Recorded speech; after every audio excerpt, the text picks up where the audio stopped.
Hello, হ্যাঁ বাবা শ্বশুর বাবা বলছেন? হ্যাঁ, আমি আপনার একমাত্র জামাই বলছি। আচ্ছা, কি ব্যাপার বাবা, আপনি এবারেও আমাদের জামাই ষষ্ঠীতে নেমন্তন্ন করলেন না কেন? কেন? আপনি আমাদের মুখ দেখতে চান না কেন?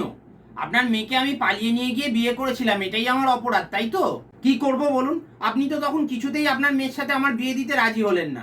বললেন পরোটার দোকান চালাই বলে আপনি নাক সেটকালেন। আর ওই নন্দ, ও ঘুষ দিয়ে স্কুল মাস্টারি চাকরি পেল বলে আপনি ওর সাথে মেয়ের বিয়ে দিতে চাইলেন। আজকে খোঁজ নিয়ে দেখুন নন্দর কি অবস্থা। ও জমি বন্ধক দিয়ে ব্যাংক থেকে লোন নিয়েছিল ঘুষ দেবে বলে চাকরি করবার জন্য, আর আজকে ওর চাকরিও চলে গেছে। আর ব্যাংক থেকে লোক প্রত্যেক দিন ওর বাড়িতে আসছে লোনের তাগাদা করার জন্য। ওই ছেলেকে বিয়ে করলে সুখে থাকতো তো আপনার মেয়ে? আর এদিকে আপনার মেয়েকে আমি কত সুখে রেখেছি বলুন তো। রোজ আমি ওকে পরোটা খাওয়াই। আমার এই পরোটার দোকানেই না মাছি কম ফুড ব্লগার বেশি আছে, বুঝলেন? মাছির মতো তারা রোজ ভ্যান ভ্যান করছে আমার দোকানের সামনে। আমি না এখন নেট দুনিয়ার কোহিনূর কোহিনূর, বুঝলেন? আর এই হিরেটাকেই আপনি সেদিন চিনতে পারেননি। কি বলছেন? আপনি নিজের ভুল বুঝতে পেরেছেন? নিমন্ত্রণ করছেন? আরে হ্যাঁ হ্যাঁ হ্যাঁ, যাবো মানে অবশ্যই নিশ্চয়ই যাব, আমি তো কথা দিচ্ছি যাব। এটাই তো আমি আপনাকে বলছি। আরে নিজেদের মধ্যে সব ভুল বোঝাবুঝি রাখলে চলে? কি বলছেন? কি মাছ খাই? আমি এমনিতে সব রকম মাছই খাই, জানেন তো। তবে ওই পাবদা আর পমফ্রেটটাকে আমি একটু বেশি প্রেফার করি।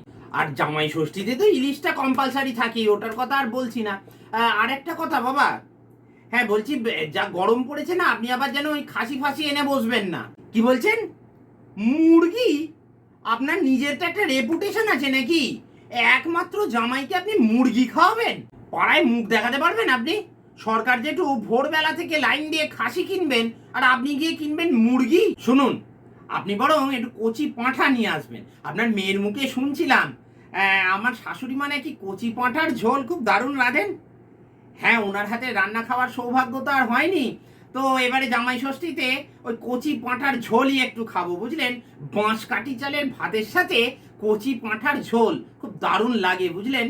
আর শুনুন বাবা, ওই জল খাবারে কিন্তু এক গাদা আয়োজন করবেন না, বুঝলেন না? ওই সামান্য একটু কড়াইশুটির কচুরি, একটু কাবলি ছোলা, আর একটু শাহি পনির করে দেবেন। ব্যাস, এই যা গরম পড়েছে না, এক গাদা খাবার খেলে আবার বদ হজমের সমস্যা হতে পারে, বুঝলেন না? হ্যাঁ হ্যাঁ ঠিক আছে, তাহলে আমরা ওই সময় মতোই ঢুকছি, আপনি চিন্তা করবেন না, আপনি সব রেডি করুন, আমরা সময় মতো ঢুকছি।